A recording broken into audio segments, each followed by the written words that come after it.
반갑습니다. 또 주일을 맞이했습니다. 하나님의 은혜가 여러분 가정 가운데 충만하게 되기를 간절히 기원합니다. 기도하겠습니다. 은혜로우신 주님, 주일을 맞게 되는데 이것저것 다 내려놓고 하나님께서 우리에게 주신 말씀에 소망을 갖고 힘을 얻어가는 저희들 되도록 도와주시옵소서. 예수님 이름으로 기도하옵나이다. 아멘. 오늘 우리에게 주신 하나님의 말씀은 마태복음 8장 23절부터 27절까지 말씀입니다. 제가 봉독하겠습니다. 배에 오르심에 제자들이 따랐더니 바다에 큰 너울이 일어나 배가 물결에 덮이게 되었으되 예수께서는 주무시는지라. 그 제자들이 나와 깨우며 이르되 주여 구원하옵소서, 우리가 죽겠나이다. 예수께서 이르시되 어찌하여 무서워하느냐, 믿음이 적은 자들아 하시고 곧 일어나사 바람과 바다를 꾸짖으시니 아주 잔잔하게 되거늘 그 사람들이 놀랍게 여기 이르되 이가 어떠한 사람이기에 바람과 바다도 순종하는가 하더라. 아멘. 사랑하는 교회 여러분, 그리고 우리 어린 친구 여러분 다 어떻게 지냅니까? 많이 답답하지요? 그래도 어떡합니까? 이런 어려움 올 때 잘 인내하는 것도 배우는 것이 필요하고, 또 나름대로 상상의 날개를 펴며 생각하는 것도 배우고, 꼭 뭐 게임만 몰두하는 것 아니고 뭐 글도 써보고 이럴 때 어떻게 지내는 것이 좋을까 생각해 보는 것도 좋은 기회가 되리라, 그렇게 생각합니다. 그동안 우리 어린 친구들 위해서 설교도 좀 해야 되는데 그렇지 못해서 미안하고, 또 어른들을 대상으로 늘 설교하게 되니까 우리 어린 친구들은 참 설교를 듣기가 어렵겠다 하는 생각을 갖습니다. 할 수만 있건 제가 천천히 설교하라고 애쓸 테니까 여러분 자세히 들으시고, 또 모르는 부분이 있으면 여러분 어머니 아버지에게 여쭤보시면 아마 좋은 시간이 되리라 생각됩니다. 지난주에 설교한 것이 있는데 그것은 백부장의 믿음, 그래서 예수님께로부터 칭찬 듣는 백부장, 로마 사람의 얘기를 여러분에게 전했지요. 백부장은 로마 사람이었고 또 유대인들을 사랑하는 사람이었고 자기 종을 극진히 사랑한 아주 그런 그 훌륭한 인격의 사람이었고 거기다가 믿음도 있는 사람이었으니까 아주 요즘으로 보면 참 대단한 믿음의 사람이라 그렇게 표현할 수 있는데, 예수님께서 그 백부장의 믿음을 보시고 아이고 우리 집에까지 안 와도 됩니다, 수고할 필요 없습니다, 거기서 그냥 말씀만 하셔도 내 종이 낫겠나이다, 그 장면을 보고는 예수님께서 이만한 믿음을 본 적이 없다, 그렇게 칭찬하시고 종의 병을 낫게 하신 장면이 지난주에 있었던 장면입니다. 오늘 제목은 반대로 책망받은 사람들, 그런 제목으로 여러분 같이 은혜 나누려고 합니다. 오늘 봉독한 말씀 바로 이전에 여러 말씀이 나오는데, 사건이 나오는데 그 중에 하나가 베드로의 장모님이 열병으로 앓아 있는 장면이 나오게 되고 예수님께서 고친 사건이 나옵니다. 베드로는 장가 갔어요, 안 갔어요? 금방 얘기처럼 베드로는 장가를 갔습니다. 흔히 여러분 옛날 성화, 예수님의 이야기나 아니면 제자들의 얘기를 그림으로 그린 성화가 있는데, 이 성화를 보게 되면 보통 이 베드로를 나타낼 때에 머리카락을 희게 해서 늙은 베드로의 모습을 그림으로 그렇게 담는 경우가 많이 있습니다. 근데 사실 그건 좀 잘못했다고 볼 수 있습니다. 물론 베드로가 결혼은 했습니다만은 일찍, 그 당시엔 다 문화적으로 일찍 결혼했을 것이고 추측건데 베드로가 일찍 갓 결혼해서 장모가 그렇게 알았던 것 같습니다. 뿐만 아니라 이 베드로가 선교 여행 다닐 때도 그 아내를 데리고 이렇게 다녔습니다. 근데 첫째로 그 베드로가 머리가 허열 정도로 그런 상태 아니었고 젊었다고 하는 것을 여러분이 좀 기억해 두면 좋겠고, 또 로마 가톨릭에서는 사제들이 결혼해요, 안 해요? 결혼하지 않지요. 그러면서 그 예수님의 제자들이 결혼하지 않았다, 그렇게 얘기하게 되는데, 사실 그 베드로가 장모가 있었다는 거로 봐서 결혼한 것으로 분명히 성경에 나타나 있지요. 그래서 수도사들의 결혼 금지를 얘기했지만은 사실 근거 있는 얘기는 아니라는 것을 알 수 있지요. 요즘 그 남미 쪽을 중심으로 해서 그 사제들도 결혼해야 되겠다, 그렇게 주장하는 사람도 움직임도 좀 있습니다. 어떻게 되는지 다 알 수 없지만은, 왜냐하면 신부가 되려고 하는 사람이 생각보다 많이 적습니다. 아주 적고, 그 다음에 성적인 문제가 이렇게 자꾸 발생하게 되니까 그럴 바에 그것을 폐지하고 결혼한 게 좋겠다, 그런 주장을 하는 사람도 많이 있습니다만은 어떻게 될는지는 알 수 없습니다. 사도 바울이 그런 얘기를 했죠. 나도 베드로처럼 아내를 데리고 다닐 고난이 없겠느냐. 그러니까 베드로가 선교 여행할 때 그의 아내를 데리고 이렇게 다녔다고 하는 것을 알 수 있습니다. 이런 일이 사실 있었는데, 왜 그러면 로마 가톨릭은 성경에 있는 말씀대로 하지 아니하고 다 결혼하지 아니했다, 그런 주장을 펴는 것일까요? 그것은 로마 가톨릭은 성경의 권위보다는 전통을 더욱더 중요시 여겼습니다. 전통을 더 중요시 여기니까 성경보다도 로마 가톨릭 교황의 말이 더욱더 권위 있다고 생각하게 되니까 그 법에 따르게 된 것이지요. 그리고는 예수님께서 그 베드로의 장모를 고치고 나신 다음에 이렇게 많은 사람과 이제 떠나게 되는데, 이제 사람들이 많이 에워싸니까 쉴 생각도 하셨고 여러 가지 생각해서 호수를 건너서 떠나려고 하는데, 그 어떤 한 서기관이 나타나면서 예수님께서 어디로 가는지 우리가 따르겠습니다, 그렇게 얘기했더니 예수님께서 하신 유명한 말이 있지요. 여우도 굴이 있고 공중에 새도 거처가 있으되, 새도 들어갈 자기 집이 있지 않느냐, 그러나 인자는 머리 둘 곳이 없다, 그런 얘기를 하면서 떠나게 됩니다. 또 제자 중에 한 사람이 또 얘기하기를, 아이고 내 아버지를 좀 장사하게 먼저 그렇게 허락해옵소서, 그렇게 얘기했더니 예수님께서 하신 말씀은, 죽은 자들이 그들의 죽은 자를 장사하게 하고 너는 나를 따르라. 주님을 따른다고 하는 것은 이것저것 다 처리하고 다 보고 난 다음에는 예수를 따를 수 있는 길이 아니다. 다시 말하면 예수를 따르는 것이 참 어려운 일이다, 그것을 얘기하고 있죠. 여러분, 종종 외롭다고 얘기하는 사람도 있고, 또 혼자 있어서 쓸쓸하다는 사람도 있는데, 예수님은 머리 둘 것도 없었던 그런 분이셨습니다. 그거 생각하면서 아이고 예수님도 그랬는데 내가 좀 외로운 것쯤이야 어때? 그런 믿음을 간직하는 것이 참 필요하지요. 예수님 생각하면서 그럴 때 엎드려서 더욱더 기도하는 마음, 그런 마음을 갖는 것이 참 귀중한 생각이지요. 오늘 이제 돌아와서 성경 말씀, 오늘 봉독한 말씀으로 다시금 돌아와 봅시다. 오늘 누가복음, 마태복음 8장에 있는 내용들이 누가복음에도 나오고 마가복음에도 나옵니다.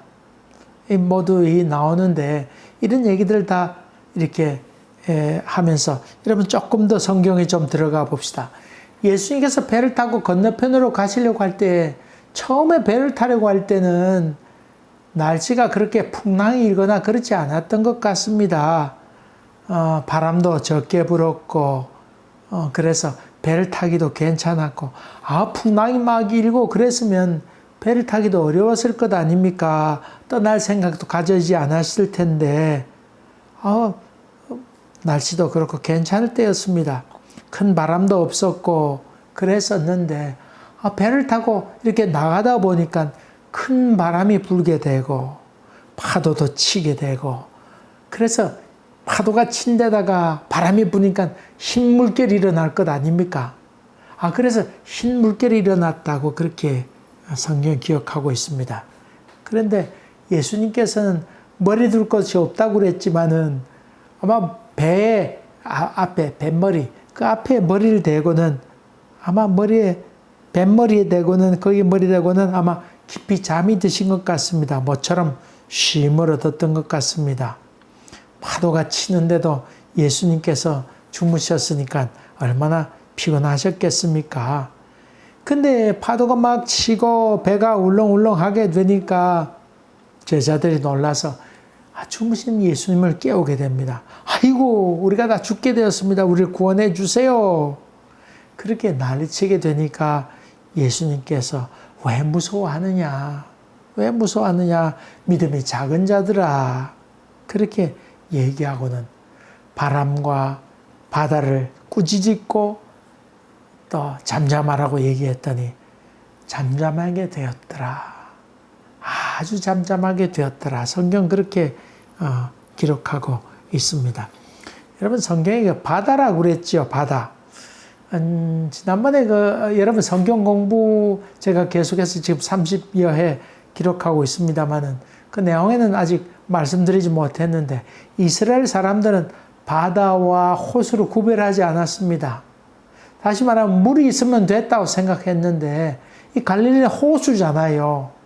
호수인데 호수라고 부르지 않고 바다라고 일반적으로 불렀습니다. 여러분, 사해라 부르지요. 사해는 바다란 말 아니에요. 사실 호수입니다. 호수. 호수인데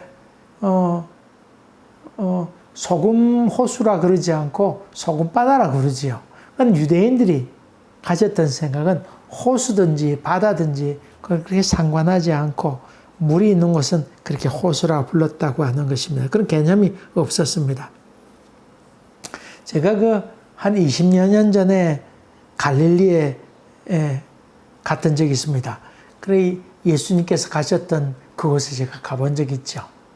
여러분, 이스라엘 문화유적 답사를 하게 되는데, 성지순례라, 우리 기독교인들은 성지라 그렇게 부르진 않지요. 그러지 않아요. 예수님께서 계시는 곳이 성지고, 우리 여기 주님이 여기 우리 마음가운데 계시니까 여기가 성전이죠. 그게 성전입니다. 거기만 이스라엘만 성지가 아니고 주님 계시는 것이 성전이죠. 그래서 우리는 올바른 표현은 기독교 문화유적 답사다, 그렇게 표현하는 것이 더 올바를 것입니다. 근데 저도 그 배를 타고 건너편으로 가려고, 건너편에 뭐가 있냐면 사실은 베드로 고기 있죠. 베드로가 낚았다고 하는 베드로 고기. 아마 보면 무슨 고기냐면 이스라엘 잉어 있죠. 그게 베드로 고기입니다. 이스라엘 잉어. 한국에서 수입해서 이스라엘 잉어를 키웠죠. 번식력이 빠르고 아주 크기도 커서 아주 먹기도 좋지요. 크기도 큰데.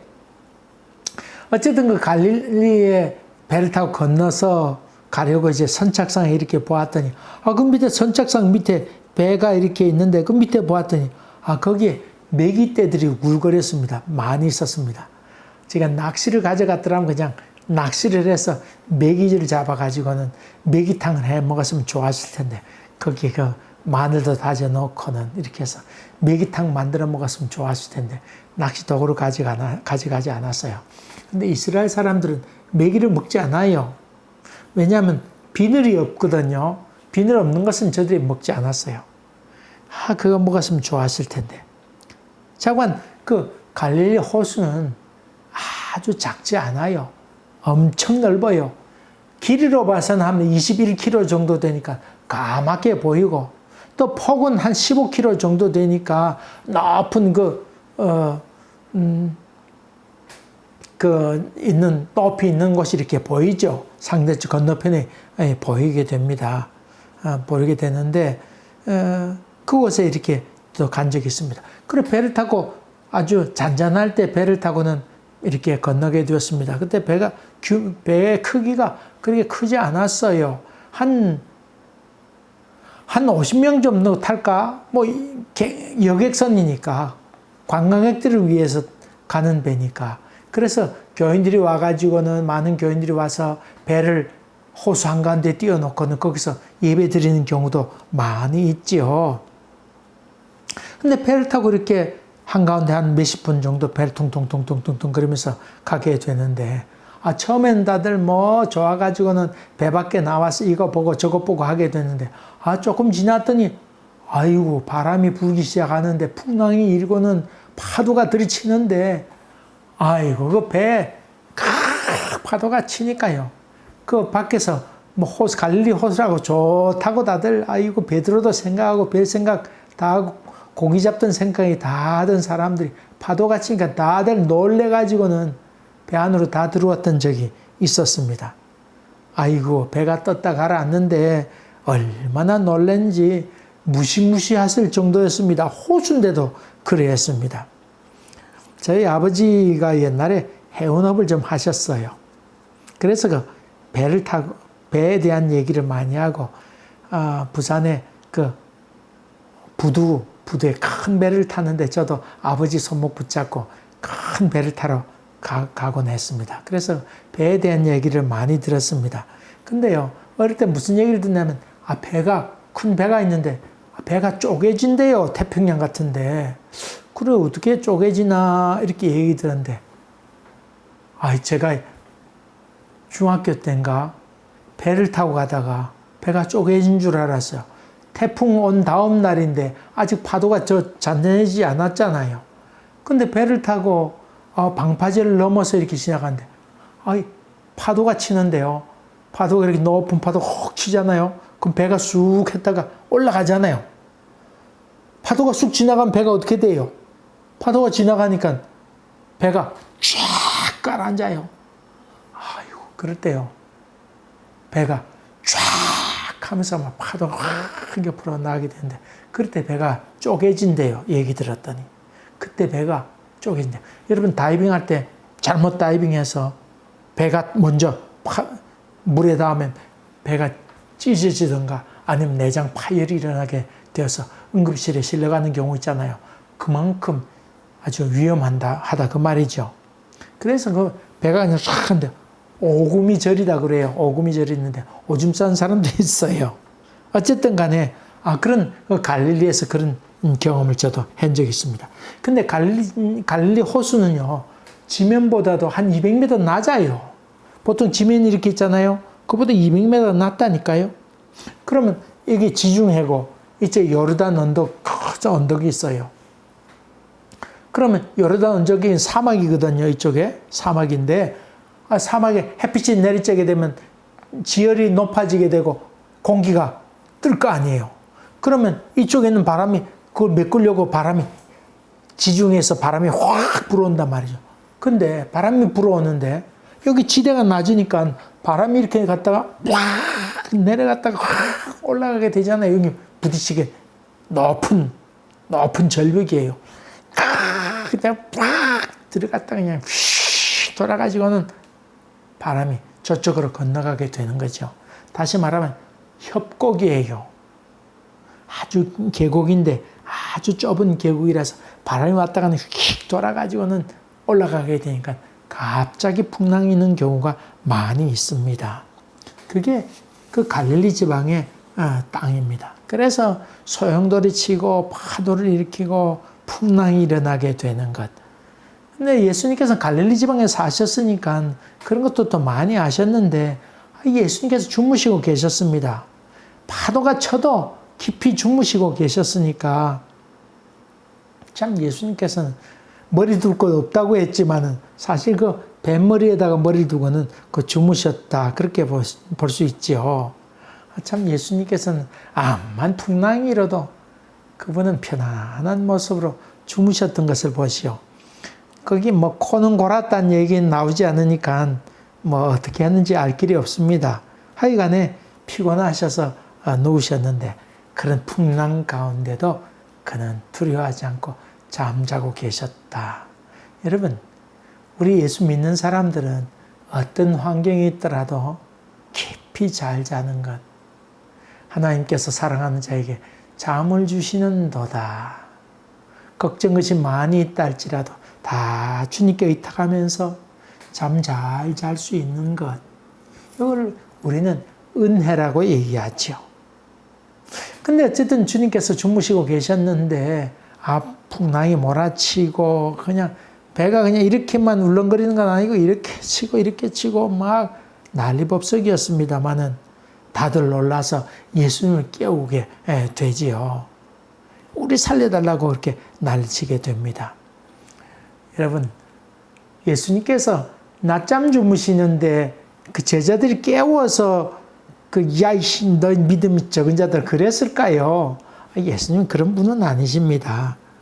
이 제자들이 다급했으니까 깨웠는데 예수님께서 일어나셨습니다.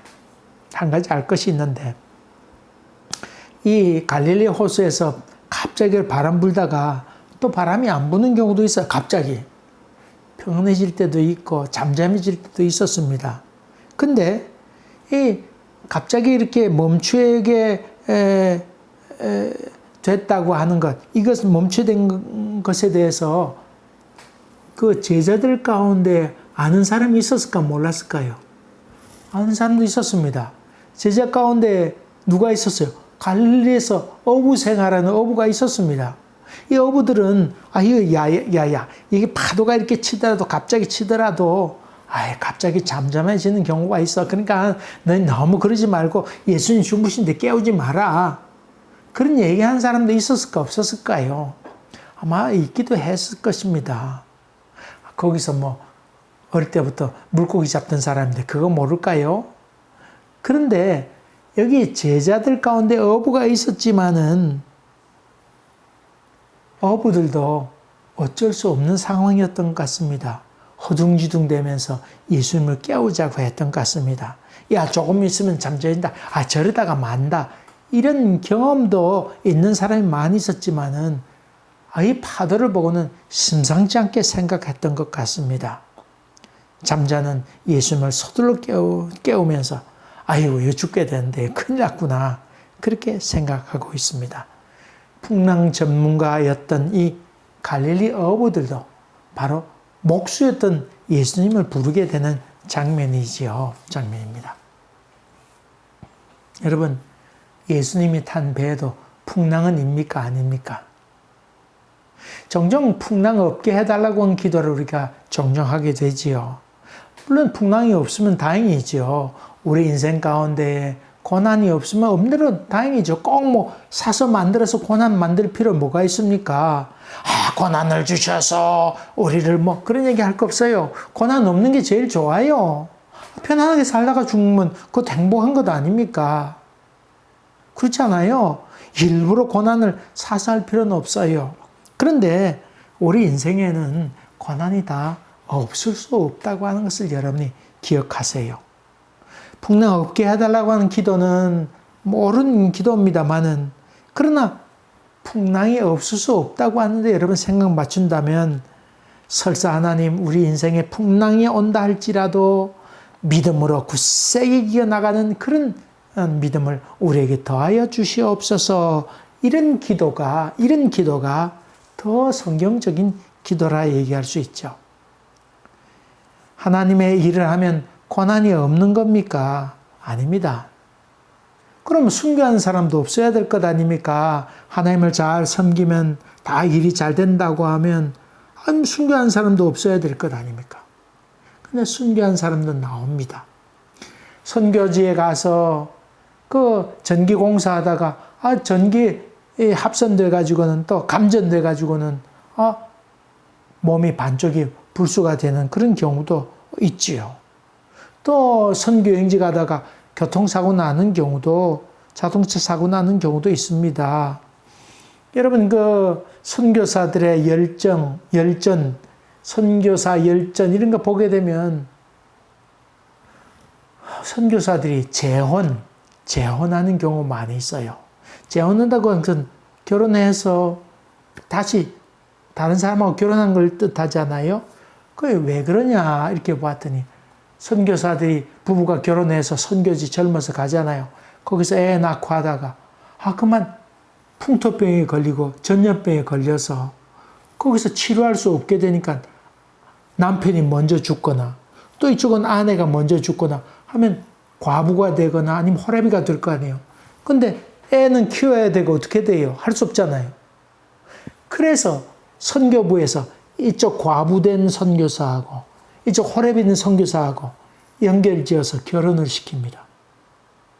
그렇게 해서 과부와 호래비가 결혼하는 경우가 많이 있었습니다. 다시 말하면 그것은 참 슬픈 이야기인데 많은 전염병으로 많은 사람이 고통을 겪었고 그 자라난 자식도 많아지게 되니까 자식은 뭐 열 몇 명 있는 경우 있는데 그것은 남편이 낳은 자식과 자기가 낳은 자식 합해서 열 몇 명 되는 경우도 많이 있었다고 하는 것입니다. 다시 말하면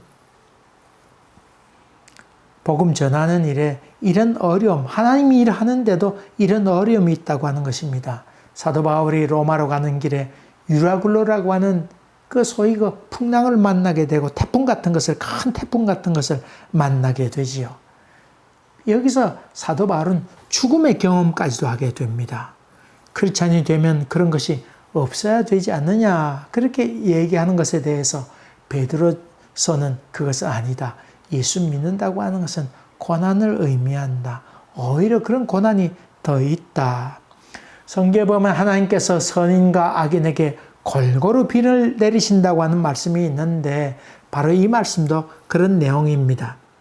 많은 크리스찬들 가운데 어떤 분은 고난이 오면 아이고 저거 예수 믿는데 잘못 믿어 그렇지 무슨 죄를 지었나 그렇게 얘기하는 사람도 종종 보게 됩니다. 그러면 일찍 죽은 그리스도인들은 몰래 나쁜 짓을 많이 해서 그렇게 죽은 것입니까? 그렇게 보기 어렵지요. 성경에 비판하지 말라고 하는 말도 그런 말입니다. 한마디씩 그런 잘못된 생각을 내받게 되는 것, 툭툭 내받게 되는 것, 그것을 교만이라고 얘기합니다. 하나님의 고난에는 우리가 다 그 뜻을 알 길이 없습니다. 고난이 다 지난 다음이라야 그 뜻을 알 수 있다고 하는 것입니다. 이런 풍랑이 우리 가운데 올 때에 전문가의 의견도 필요로 하고 그들의 입술을 통해서 하나님께서 말씀하기도 하지만은 인생의 전문가이신 예수 앞에 이것을 다 내려놓고 기도하는 것이 참으로 필요합니다. 여러분 인생의 전문가인 예수를 찾으세요. 예수를 찾으세요. 이 말 저 말 이런 말에 귀를 기울이지 말고 여기에 마음을 뒀다 저기에 마음을 뒀다 하지 말고 예수님께 기도하세요. 허둥대지 말고 우리 주님께 우리의 속마음을 다 아뢰세요. 걱정과 근심 이런 것들을 하고 난 다음에 예수께 아뢰지 말고 근심하면서 하나님께 아뢰지 말고 당황하지 말고 우리 주님께 말씀드려야지 그렇게 하라는 말입니다. 사람들은 미래를 몰라서 두려워합니다. 이때 필요한 것이 믿음이죠. 종종 줄 타고 롤러에 매달려 가는 그런 사람들을 보게 됩니다만은 여러분 밑에 보고 뭐 걱정하고 두려워하고 그럴 필요 없습니다. 줄이 튼튼한가 안 튼튼한가 그것을 보면 됩니다. 밑에 암만 낭떠러지 있다 할지라도 줄에 매달려 있으면 되는 것 아닙니까? 줄이 튼튼한지 그것만 보고 내리면 됩니다. 걱정 근심할 필요 없습니다. 우리 기도의 줄을 잡으면 넉넉히 이겨낼 수 있습니다. 여러분 공포영화 좋아하세요? 아니면 뭐 그런 드라마 봅니까? 사실 저는 잘 보지 않습니다. 저는 공포영화 봐도 그렇게 공포스럽지 않아요. 첫째로는 드라마 이렇게 중간에 주인공이 위기를 당하잖아요. 여러분, 주인공은 죽어요, 안 죽어요? 중간에 죽지 않아요. 주인공이 죽으면 드라마가 끝나게 되는데 안 죽어요. 그걸 보면서 마음 졸이면 그러지 마세요. 주인공은 중간에 죽는 법이 없어요. 그럼 드라마 막을 내려야 되지요. 걱정하지 마세요. 또 두 번째로 영화는 영화입니다. 그 때문에 안절부절하고 스트레스 받지 마세요. 쓸데없는 걱정 다 하지 말라고 하는 말입니다. 인생의 전문가인 예수 그리스도에게 모든 걸 맡기면서 그분의 도움을 간구하는 것. 그게 믿음입니다. 그게 믿음입니다. 어려움이 오면 온갖 생각도 많아집니다. 온갖 방법도 생각하게 되고 또 누구를 찾아갈까, 누구의 도움이 필요할까 그런 생각을 많이 하게 되는데 그거 다 접어두고 전능하신 하나님께 간구하세요. 오늘 본문 말씀 앞에는 이만한 믿음의 사람 백부장의 얘기가 기록되어 있는데 오늘 8장 뒷부분에는 제자들에게 믿음이 작은 자 그렇게 책망하는 이야기가 나옵니다. 마가복음에는 어찌 믿음이 없느냐 그렇게 얘기했고 누가복음에는 너희 믿음이 어디 있느냐 그렇게 믿음이 도무지 없는 사람들을 제자들을 향하여 그렇게 말씀하고 있습니다. 여러분 예수님께서 뽑은 제자들 아닙니까? 그런데 책망하고 있습니다. 그 앞에 백부장의 믿음을 저들은 눈으로 보았을 것 아닙니까? 그래도 여전히 그들 마음과 안 되는 믿음이 생기지 않았습니다. 그걸 보았으면 예수님께 행하신 것을 또 듣고 경험했으면 믿음이 있을 만도 한데 그렇지 못했습니다. 마태복음 8장의 두 장면을 비교하면서 예수님께서 제발 좀 믿음을 간직하라고 그렇게 얘기하고 있습니다. 교회의 직분이 믿음 생기게 하는 것 아닙니다. 목사가 믿음 있다, 장로가 돼야 권사, 집사 이런 직분이 문제가 아니고 하나님이 우리의 인생의 주관자가 되고 그분이 역사하시고 그분이 섭리할 것을 믿는 믿음이 있게 될 때에 우리는 주님으로부터 칭찬 듣는 그런 사람이 된다고 하는 것입니다. 아무리 풍랑이 인다 할지라도 사랑하는 종이 죽을 병에 걸린다 할지라도 또 사업에 어려움이 생긴다 할지라도 여전히 주님을 신뢰하는가? 그것을 주님은 우리에게 묻고 있습니다. 주님이 이 배에 계시는데 뭐 어때? 아이고 걱정할 것도 없어. 이런 믿음. 주님께서 이 사업을 주관하시는데 걱정할 것도 없지. 아이고 하나님께서 이 사업의 주인이시고 우리 자식의 주인이신데 걱정할 것도 없지. 주님이 여기 계시니까 걱정하지 마. 이런 믿음을 간직하라고 하는 말입니다. 여러분, 주님께서는 치료하는 능력도 있을 뿐만 아니라 바람과 또 바다도 잠잠케 하신 능력이 있는 분이십니다. 저는 군대에 있을 때에 그 중장님 모시고 있는 일이 있었는데, 제가 처음 일하러 들어갔을 때 나를 가르치는 사수, 내외에 있는 사수가 나보고 일 시켜놓고 자기는 어디 놀러 다녔습니다. 그럼 뭐 외출 좀 끊어가지고 시내에 나갔다가 오거나. 저는 일 맡겼는데 저는 일이라고는 전혀 해본 적이 없는 그런 일을, 군대 일을 하나요. 짝대기 겨우 이제 2개 달고는 있는데 일을 시키면 고생하다가 근데 밤늦 늦게까지도 내 사수가 들어오지 않았어요. 그러면 밤새 하다가 할 수 없이 못 해놓고는 있는데 내 사수가 들어와서 나보고 자래요. 그래 들어가 자고 아침에 사무실에 와보면 서류가 다 해 있어요. 그때 느낀 것이 조수가 일하는 것 아니고 사수가 일하는구나. 내가 일하는 것 아니고 내 위에 사수가 일하는 것이 이러구나. 근데 내 사수는 몇 분 만에 일해놓고 들어와 자더라고요. 물론 내가 사수 된 다음에도 내 조수에게 그렇게 해서 일을 가르치곤 했습니다. 그래서 일하다가 시켜놓고는 야 가서 자라고. 근데 내가 몇 분 만에 일 다 해놓고는 서류를 꾸며놓고는 몇 개 서류 꾸며놓고는 들어가 자곤 했지요. 여러분 우리가 하는 것 아닙니다. 하나님께서 하십니다. 하나님께서 시작하셨으면 하나님께서 정리하신다고 하는 것. 이것을 이름하여 엘샤다이, 전능하신 하나님이라. 전능하신 하나님이라. 이 하나님을 여러분 믿고 있다고 하는 것이 얼마나 감격적인 일입니까? 이런 은혜가 여러분 가운데 넘쳐나서 엘샤다이 하나님 아멘, 능력의 하나님 내가 믿습니다, 이런 고백이 여러분들의 고백이 되기를 주의 이름으로 간절히 기원합니다. 기도하겠습니다.